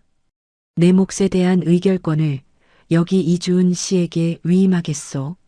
정식으로 서면으로 남기는 거요. 이건 내가 오래전 이 사람 아버지한테 한 약속이기도 하고. 노인의 목소리는 낮지만 또렷했습니다. 회의실 안이 순간 조용해졌습니다. 그 서면이 테이블 위에 놓이는 순간 계산은 끝났습니다. 나의 목, 아버지가 남긴 목, 그리고 투자자 어른의 의결권. 그 셋이 하나로 모이자 회사 주인들 전체의 절반을 넘겼습니다. 명백하게요. 남편이 벌떡 일어났습니다. 의자가 뒤로 밀리며 요란한 소리를 냈습니다. 이게 무슨 짓이야? 이 회사는 내가 키운 거야. 내가 밤낮 없이 뛰어다니면서 여기까지 만든 거라고. 당신이 뭘 안다고 나서 경리나 보던 사람이. 남편의 목소리가 회의실을 울렸습니다. 얼굴이 벌겋게 달아올라 있었습니다. 나는 그 사람을 조용히 바라보았습니다. 화가 나지 않았습니다. 오히려 안쓰러웠습니다. 마지막 순간까지도 이 사람은 자기가 무엇을 딛고 서 있었는지 모르고 있었으니까요. 나는 자리에서 일어나지 않았습니다. 소리도 지르지 않았습니다. 대신 가방에서 서류철을 꺼냈습니다. 15년 동안 가방에 넣고 다니던 그 낡은 서류철을요. 나는 그 안에서 누렇게 바랜 종이 한 장을 꺼내 테이블 위에 조용히 올려놓았습니다. 이게 뭔지 아세요? 내 목소리는 낮고 담담했습니다. 회사가 부도 직전까지 몰렸던 그해 겨울, 회사를 살린 돈이 어디서 나왔는지 적힌 서류예요. 당신이 밤낮 없이 뛰어다녀서 막았다고 거래처마다 자랑하던 그 돈. 그 돈이 어디서 나왔는지 여기 다 적혀 있어요. 나는 서류를 손끝으로 밀어 남편 쪽으로 조금 더 내밀었습니다. 제 친정이에요. 제가 저희 아버지 앞에서 무릎 꿇고 울면서 빌려온 돈. 그리고 저희 아버지가 데려오신 이분의 투자금. 그 돈으로 회사가 살아났어요. 당신이 살린 게 아니라요. 회의실이 물을 끼얹은 듯 조용해졌습니다. 남편의 입술이 달싹였지만 아무 말도 나오지 않았습니다. 시어머니가 온 동네에 퍼뜨린 그 소문, 아들이 능력으로 회사를 살렸다는 그 소문이 종이 한 장 앞에서 무너지는 순간이었습니다. 나는 거기서 멈추지 않았습니다. 서류철에서 또 다른 종이 뭉치를 꺼냈습니다. 전표 복사본이었습니다. 그리고 이것도 보세요. 최근 몇 달치 회사 전표예요. 회사 돈이 어디로 흘러갔는지 제가 하나하나 대조해 봤어요. 거래처 대금도 아니고 급여도 아니고 세금도 아닌 돈. 개인 계좌로 흘러 들어간 돈이요. 나는 전표를 한 장씩 넘기며 날짜와 액수를 담담하게 짚어나갔습니다. 세무사가 옆에서 그 전표들을 확인하더니 무겁게 고개를 끄덕였습니다. 남편의 얼굴이 이제는 하얗다 못해 잿빛이 되었습니다. 이건 회사 돈을 개인적으로 빼돌린 거예요. 대표가 회사 돈을 이렇게 쓴 거, 이게 정당한 사유가 되는지 안 되는지는 여기 계신 분들이 판단하시겠죠. 나는 조용히 자리에 앉았습니다. 소리 한번 높이지 않았습니다. 하지만 그 조용함이 어떤 고성보다 무겁게 회의실을 눌렀습니다. 변호사가 표결을 진행했습니다. 절차는 간단했습니다. 이미 절반이 넘는 몫이 나에게 모여 있었으니까요. 대표이사 해임 안건이 올라왔고 표결이 이루어졌습니다. 결과는 정해져 있었습니다. 남편은 대표이사직에서 해임되었습니다. 회사 자금 유용이라는 정당한 사유까지 겹쳐서요. 그 순간 남편이 무너지듯 의자에 주저앉았습니다. 얼굴을 두 손에 파묻더니 한참을 그렇게 있었습니다. 제 것이라 믿었던 모든 것이 한자리에서 손가락 사이로 빠져나가는 걸 느꼈을 겁니다. 나는 그 모습을 바라보며 아무 말도 하지 않았습니다. 통쾌하지 않았느냐고요. 이상하게도 통쾌함보다는 서늘한 고요함이 마음을 채웠습니다. 10년 넘게 함께 산 사람이 무너지는 걸 보는 일은 승리라기보다 긴 세월의 마침표에 가까웠습니다. 이어서 다음 안건이 올라왔습니다. 회사가 그동안 사택으로 쓰던 그 집에 관한 것이었습니다. 회사는 더 이상 그 집을 사택으로 쓰지 않기로 결의했습니다. 회사 명의로 빌린 집이니 이제 그 계약을 정리하는 절차가 시작될 것이었습니다. 나는 그 안건이 통과되는 걸 보며 소라가 우리 집이라며 SNS에 올렸던 그 거실 사진을 떠올렸습니다. 그 여자가 안주인이라 믿었던 그 집이 애초에 회사의 것이었다는 사실. 그 여자도 이제 곧 알게 될 것이었습니다. 모임이 끝나갈 무렵 회의실 밖이 소란스러워졌습니다. 문틈으로 시어머니의 목소리가 새어 들어왔습니다. 소식을 전해 들은 겁니다. 아마 세무사나 직원 누군가가 급하게 연락을 했겠지요. 뭐라고? 회사가 며느리 손에 넘어갔다고? 집도? 그럼 우리 아들은? 우리 아들 대표 자리는 어떻게 되는 거야? 문이 벌컥 열렸습니다. 시어머니가 회의실 안으로 들어오다가 나를 보고 멈춰 섰습니다. 그리고 테이블 위에 놓인 서류들과 주저앉은 아들의 모습을 번갈아 바라보았습니다. 상황을 이해한 순간 시어머니의 얼굴이 일그러졌습니다. 아이고, 이게 무슨... 시어머니는 뒷목을 부여잡았습니다. 그러더니 휘청하고 문틀에 몸을 기댔습니다. 옆에 있던 직원이 놀라서 부축했습니다. 나를 후려치던 그 사람이 그 며느리 손에 회사도 집도 다 있었다는 사실 앞에서 주저앉는 순간이었습니다. 나는 자리에서 일어났습니다. 시어머니 쪽으로 다가가지도 무슨 말을 하지도 않았습니다. 그저 오래 쥐고 있던 서류철을 조용히 덮었을 뿐입니다. 그 서류철을 가방에 넣고 나는 회의실 문을 향해 걸어갔습니다. 문 앞에서 시어머니가 나를 붙잡으려는 듯 손을 뻗었습니다. 주은아 얘, 주은아. 우리가 그동안 너한테 좀 심했다만 그래도 한 식구였잖니. 이렇게까지. 나는 잠시 걸음을 멈췄습니다. 그리고 시어머니를 돌아보았습니다. 나를 부엌에 세워두고 상자에 담아 방구석으로 밀어내고 친정을 짓밟던 그 사람이었습니다. 나는 조용히 입을 열었습니다. 어머니, 저 이제 그 집 며느리 아니에요. 그 한마디만 남기고 나는 회의실을 나섰습니다.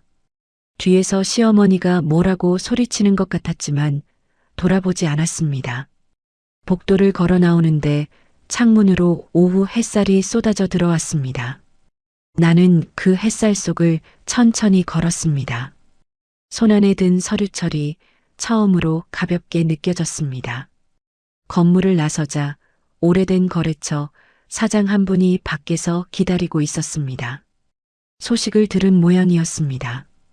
그분은 나를 보더니 환하게 웃으며 손을 내밀었습니다. 축하드립니다, 사장님. 이제 회사 제대로 굴러가겠네요. 대표 자리도 곧 사장님이 맡으셔야지요. 대표님. 그 세 글자가 낯설게 그러나 따뜻하게 귀에 들어왔습니다. 나는 그분의 손을 마주 잡았습니다. 처음으로 제 이름과 자리로 불리는 순간이었습니다. 나는 하늘을 한번 올려다보았습니다. 맑은 오후였습니다. 문득 돌아가신 아버지 생각이 났습니다. 곤란한 일이 생기면 아버지가 남긴 사람을 찾아가라던 그 말. 나는 마음속으로 조용히 아버지께 말을 건넸습니다. 아버지, 저 지켜냈어요. 다 지켜냈어요. 그리고 나는 다시 걸음을 옮겼습니다. 아직 할 일이 남아 있었습니다. 무너진 회사를 바로 세우는 일, 흐트러진 자금을 정리하는 일, 그리고 무엇보다 온전히 내 이름으로 살아가는 일이요. 그 모든 것이 이제 막 시작되고 있었습니다. 왜 진작 그 집 친정을 무시하지 말라고 안 말렸어? 네가 사람 보는 눈이 없어서 이렇게 된 거잖아. 병상에 누운 시어머니가 아들을 붙잡고 원망하던 그 말을 나는 건너 전해 들었습니다. 하지만 이미 되돌릴 수 있는 것은 아무것도 없었습니다. 그들이 봄이 왔다며 웃던 그 집에서 이제 맨몸으로 짐을 싸는 사람은 따로 있었으니까요. 지금부터 그 며칠 뒤의 이야기를 이어가겠습니다. 모임이 끝나고 며칠이 지났습니다. 회사가 사택 계약을 정리하기로 결의한 뒤 그 집에 살던 사람들에게 통보가 갔습니다. 회사 명의의 집이니 계약이 정리되면 비워야 한다는 내용이었습니다. 그 소식이 전해졌을 때 소라가 어떤 얼굴을 했는지 나는 직접 보지 못했습니다. 하지만 사택 관리를 돕던 사람을 통해 그날의 이야기를 전해 들었습니다. 소라는 처음엔 믿지 못했다고 합니다. 이게 무슨 소리냐고, 이 집이 왜 회사 것이냐고, 사장님이 다 자기 거라고 했다고 소리를 질렀다지요. 하지만 서류를 들이대자 그 여자도 결국 인정할 수밖에 없었습니다. 자기가 우리 집이라며 SNS에 올렸던 그 거실도, 다리를 꼬고 앉아 사진을 찍었던 그 안방도 애초에 자기 것이 아니었다는 사실을요. 안주인이라 불리며 거래처 모임에 나가고 봄이 왔다는 시어머니의 축복 속에 들어온 그 집이 처음부터 그 여자의 몫이 아니었던 겁니다. 소라가 짐을 싸던 날 사택 현관 앞에는 처음 들어오던 날과 똑같은 풍경이 펼쳐졌다고 합니다. 분홍색 캐리어 하나, 돌돌 말린 필라테스 매트, 그게 전부였습니다. 안주인의 자리도, 안정된 삶도, 회사에 대한 어떤 권리도, 위자료도 그 여자에게는 처음부터 있었던 적이 없었으니까요. 들어올 때 가져온 그 두 가지만 챙겨서 그 여자는 초라하게 그 집을 떠났습니다. 시어머니가 그렇게 자랑하던 참하고 젊은 세 사람은 그렇게 아무것도 남기지 못한 채 사라졌습니다. 남편은 남편대로 무너졌습니다. 대표이사직을 잃은 것만이 아니었습니다. 회사 자금을 개인적으로 빼돌린 사실이 드러나면서 거래처와 직원들의 신뢰를 완전히 잃었습니다. 그동안 밤낮 없이 뛰어다녀 회사를 살렸다던 그 무용담이 다 거짓이었다는 것, 회사를 살린 게 전처의 친정이었다는 것, 대표라는 사람이 회사 돈에 손을 댔다는 것. 이 모든 게 한꺼번에 알려지자 사람들은 등을 돌렸습니다. 오래된 거래처 사장들이 하나둘 그 사람과 거리를 두기 시작했습니다. 그동안 그 사람 곁에 있던 사람들이 실은 그 사람이 아니라 회사를 보고 있었다는 게 드러난 겁니다. 시어머니는 회의실 밖에서 뒷목을 잡고 주저앉은 뒤 병원에 실려갔습니다. 다행히 큰 병은 아니었습니다. 며칠 병상에 누워 있으면서 시어머니는 아들을 붙잡고 원망을 쏟아냈다고 합니다. 내가 뭘 했니? 그 며느리 친정을 그렇게 무시하면 안 된다고 하니 내가 언제 그랬어? 다 네가 사람 보는 눈이 없어서 그런 거잖아. 그 여자를 왜 들여서 일을 이 지경으로 만들어? 회사가 며느리 손에 넘어갈 동안 넌 뭐 했어? 아들에게 퍼붓는 그 원망 속에는 정작 자기가 며느리를 어떻게 대했는지에 대한 반성은 없었습니다. 그저 잃은 것에 대한 분함뿐이었지요. 하지만 이미 되돌릴 수 있는 것은 아무것도 없었습니다. 아들은 대표 자리를 잃었고 회사는 며느리 손에 있었고 그 집도 더 이상 그들의 것이 아니었으니까요. 나는 그 무렵 사택에 마지막으로 한 번 들렀습니다. 소라가 떠나고 계약 정리 절차가 진행 중이던 때였습니다. 회사 대표로서 사택 정리를 확인해야 할 일이 있어서였지요. 그 집에 다시 들어서니 마음이 이상했습니다. 안방으로 들어갔습니다. 소라가 다리를 꼬고 앉아 사진을 찍던 그 침대는 이미 치워지고 없었습니다. 방 한구석에 예전에 시어머니가 내 물건들을 담아 밀어두었던 종이 상자 몇 개가 그대로 놓여 있었습니다. 아무도 손대지 않은 채로요. 나는 그 상자 앞에 앉았습니다. 상자를 열었습니다. 그 안에는 우리 결혼사진 몇 장이 여전히 뒤집힌 채로 들어 있었습니다. 나는 그중 한 장을 꺼내 바로 놓았습니다. 상가 3층 작은 사무실 앞에서 찍은 사진이었습니다. 젊은 나와 젊은 남편이 회사 간판을 처음 걸던 날 나란히 웃고 있었습니다. 그때의 우리는 이런 날이 올 줄 몰랐겠지요. 라면 하나를 나눠 먹으며 서로 없으면 아무것도 아니라던 두 사람이 이렇게 갈라설 줄은요. 나는 그 사진을 한참 바라보다가 조용히 상자에 다시 넣었습니다. 원망도 미련도 아니었습니다. 그저 지나간 세월에 대한 마지막 인사 같은 것이었습니다. 상자 아래쪽에서 나는 작은 베넷 저고리를 발견했습니다. 끝내 입혀보지 못한 그 옷. 상자를 정리하던 시어머니가 대수롭지 않게 던져 넣었을 그 옷이 거기 그대로 있었습니다. 나는 그 옷을 손에 들고 한참을 앉아 있었습니다. 아이를 갖지 못한 세월도 그 세월 동안 혼자 삼켜야 했던 눈물도 다 이 작은 옷 안에 담겨 있는 것 같았습니다. 하지만 이번에는 눈물이 나지 않았습니다. 나는 그 옷을 곱게 접어 따로 챙긴 가방 안에 넣었습니다. 상자에 처박아 두지 않고요. 이제는 방구석에 밀려나는 물건이 아니라 내가 직접 간직할 나의 것이었으니까요. 나는 상자들을 하나씩 정리했습니다. 15년을 산 그 집을 미련 없이 비웠습니다. 마지막 상자를 들고 현관을 나서는데 문득 신혼초 그 부엌이 떠올랐습니다.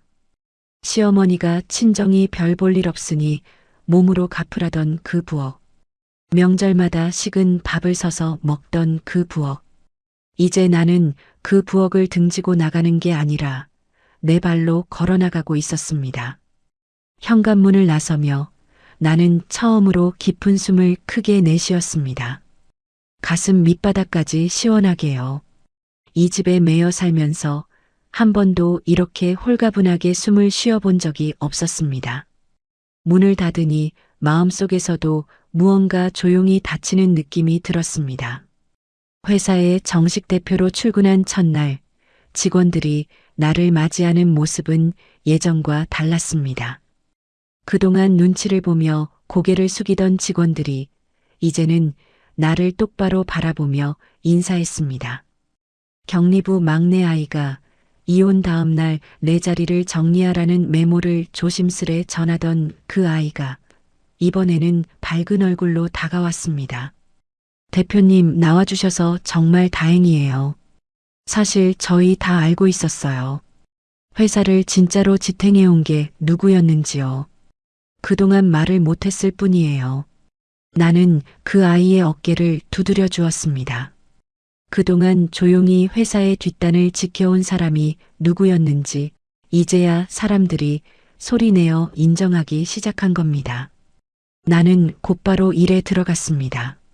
남편이 대표로 있는 동안 흐트러진 자금 흐름을 하나하나 바로잡았습니다. 밀린 세금을 정리하고 개인적으로 빠져나간 돈의 흔적을 정산하고 거래처와의 관계를 다시 다졌습니다. 이 회사의 장부를 봐온 사람에게 이 일들은 낯설지 않았습니다. 오히려 물 만난 고기 같았지요. 그동안 뒷자리에서만 하던 일을 이제는 대표의 자리에서 당당하게 해나갔습니다. 회사는 조금씩 안정을 되찾기 시작했습니다. 친정 오빠는 나의 새 출발을 조용히 지켜봐 주었습니다. 아버지가 남긴 투자자 어른도 마찬가지였습니다. 그분은 이따금 전화를 주셨습니다. 주은아, 잘하고 있다더구나. 자너의 아버지가 하늘에서 얼마나 좋아하시겠나. 힘들면 언제든 이 늙은이한테 연락하고 나는 자네 편이니까. 그 말이 어찌나 든든하던지요. 혼자라고 느꼈던 나에게 이제는 뒤에서 받쳐주는 사람들이 있었습니다. 어느 저녁 나는 아버지 산소를 찾아갔습니다. 오랜만이었습니다. 산소 앞에 앉아 나는 한참을 말없이 있었습니다. 그리고 마음속으로 조용히 말을 건넸습니다. 아버지, 저 왔어요. 아버지가 남겨주신 그 사람, 제가 찾아갔어요. 아버지가 준비해 두신 그 마지막 안전장치가 저를 지켜줬어요. 이제 다 지켜냈어요, 아버지. 회사도 저 자신도요. 아버지가 왜 그런 말씀을 하셨는지 이제야 다 알겠어요. 고마워요, 아버지. 정말 고마워요. 바람이 산소 위 풀잎을 조용히 흔들고 지나갔습니다. 마치 아버지가 대답이라도 하시는 것 같았습니다.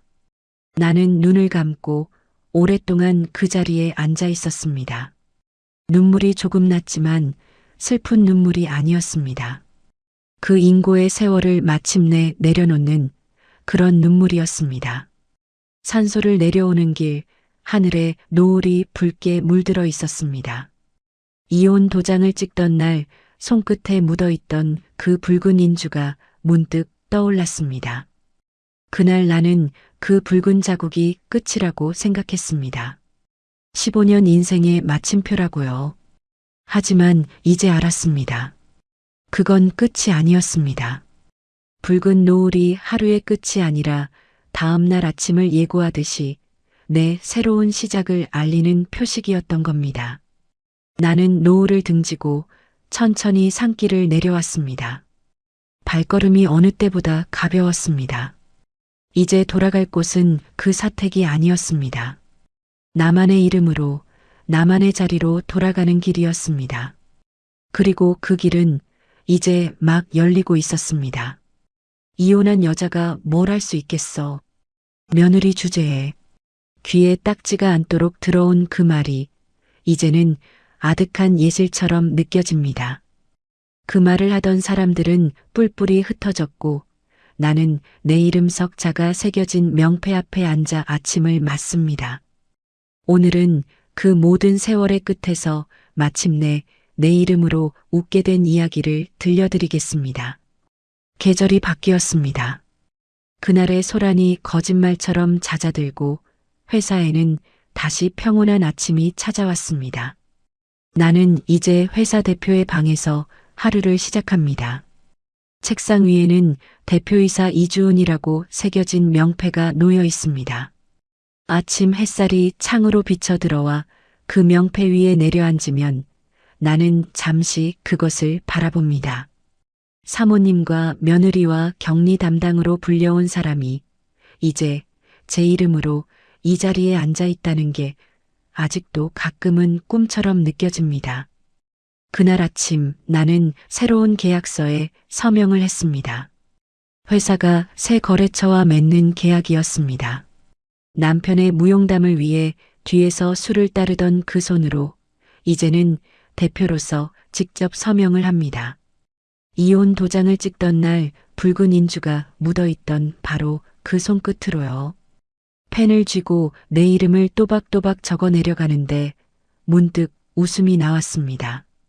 그날의 붉은 인주가 끝이 아니라 시작이었다는 걸 이제는 온몸으로 알고 있었으니까요.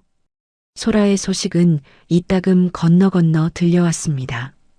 어느 곳에서 또 다른 상대를 만났다는 소문이었습니다. 그 여자가 어디서 무엇을 하든 나는 더 이상 그 이름에 흔들리지 않았습니다. 한때는 안방 침대에 앉아 다리를 꼬고 웃는 그 여자의 사진 한 장에 세상이 무너지는 것 같았는데 이제는 그 이름을 들어도 아무런 파문이 일지 않았습니다. 그 여자는 애초에 내 인생을 뒤흔들 만한 사람이 아니었습니다. 그저 무너져가던 결혼의 마지막 조각을 드러내 보여준 사람이었을 뿐이지요. 남편은 작은 사무실을 얻어 재기를 노린다는 이야기가 들려왔습니다. 다시 사업을 해보려 한다고요. 하지만 한때 자기 것이라 믿었던 모든 것이 사라진 뒤였습니다. 회사도 집도 사람들의 신뢰도요. 오래된 거래처 사장 한 분이 나에게 말해주었습니다. 남편이 여기저기 연락을 돌리며 도움을 청했지만 아무도 선뜻 손을 잡아주지 않았다고요. 회사 돈에 손을 댄 사람이라는 꼬리표가 그 사람을 따라다녔습니다. 그동안 회사를 자기 것이라 착각하며 살아온 대가를 그 사람은 뒤늦게 치르고 있었습니다. 나는 그 소식을 들으며 미워하지도 통쾌해하지도 않았습니다. 그저 담담했습니다. 한때 사랑했던 사람이 저렇게 되었다는 게 마냥 기쁘지만은 않았지만 그렇다고 안타깝지도 않았습니다. 그 사람은 자기가 선택한 길을 걸었고 그 끝에 서 있는 것뿐이었으니까요. 뒷목을 잡고 쓰러졌던 시어머니는 병상에서 몸을 추스른 뒤 나에게 연락을 시도했습니다. 처음에는 문자였습니다. 그 다음에는 전화였지요. 여러 번 걸려왔습니다. 나는 몇 번을 망설이다가 한 번 전화를 받았습니다. 주은아, 예, 주은아. 나다. 그동안 내가 너한테 좀 심했다. 그래도 우리가 한 식구로 20년을 살았는데 나 이제 몸도 안 좋고 아들도 저렇게 됐고 네가 좀 도와주면 안 되겠니? 응? 그래도 네가 회사 대표인데. 나는 수화기를 귀에 댄 채 잠시 눈을 감았습니다. 나를 부엌에 세워두고 상자에 담아 방구석으로 밀어내고 친정을 짓밟고 봄이 왔다며 웃던 그 사람이었습니다. 이제 와서 한 식구라는 말을 꺼내는 그 목소리를 나는 조용히 들었습니다. 어머니, 나는 담담하게 입을 열었습니다. 몸조리 잘하세요. 병원비가 걱정되시면 그건 제가 아니라 아드님과 상의하실 일이에요. 저는 이제 그 집 며느리가 아니니까요. 필요한 예의는 지키겠지만 그 이상은 어렵습니다. 그동안 고생 많으셨어요. 전화기 너머로 시어머니가 뭐라고 다급하게 말을 이으려 했지만 나는 조용히 인사를 하고 전화를 끊었습니다. 모질게 굴지도 화를 내지도 않았습니다. 그저 선을 그었을 뿐입니다. 용서하지 못한 건 아니었습니다. 다만 용서와 다시 모시는 건 다른 일이었으니까요. 나는 그 두 가지를 구분할 줄 알게 되었습니다. 15년의 세월이 나에게 가르쳐 준 것이 있다면 바로 그것이었습니다. 그 무렵 나는 내 이름으로 작은 집을 하나 얻었습니다. 크지 않았습니다. 방 하나에 거실 하나, 볕이 잘 드는 작은 집이었지요. 하지만 그 집은 온전히 내 것이었습니다. 회사 사택도 아니고 누군가의 명의도 아닌 이주은이라는 이름으로 얻은 첫 집이었습니다.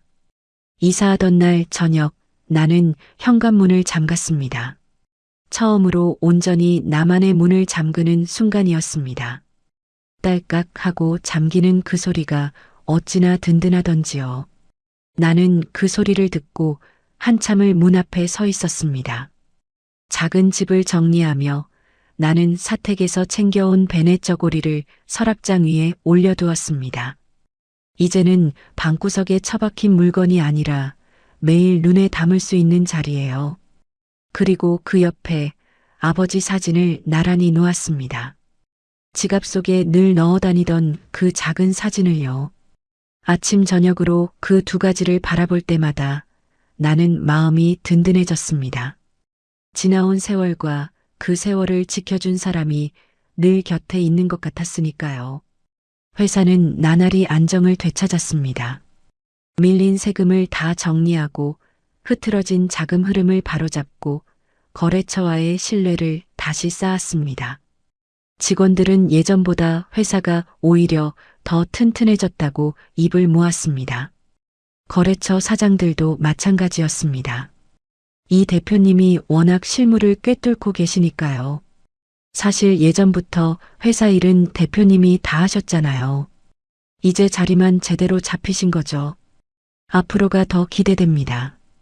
그런 말을 들을 때마다 나는 조용히 웃었습니다. 아무도 알아주지 않던 그 일들이 이제는 회사를 떠받치는 기둥으로 인정받고 있었습니다. 물이 새지 않는 지붕 밑에서 아무도 지붕을 고맙게 여기지 않는다고 했지요. 하지만 이제는 사람들이 압니다.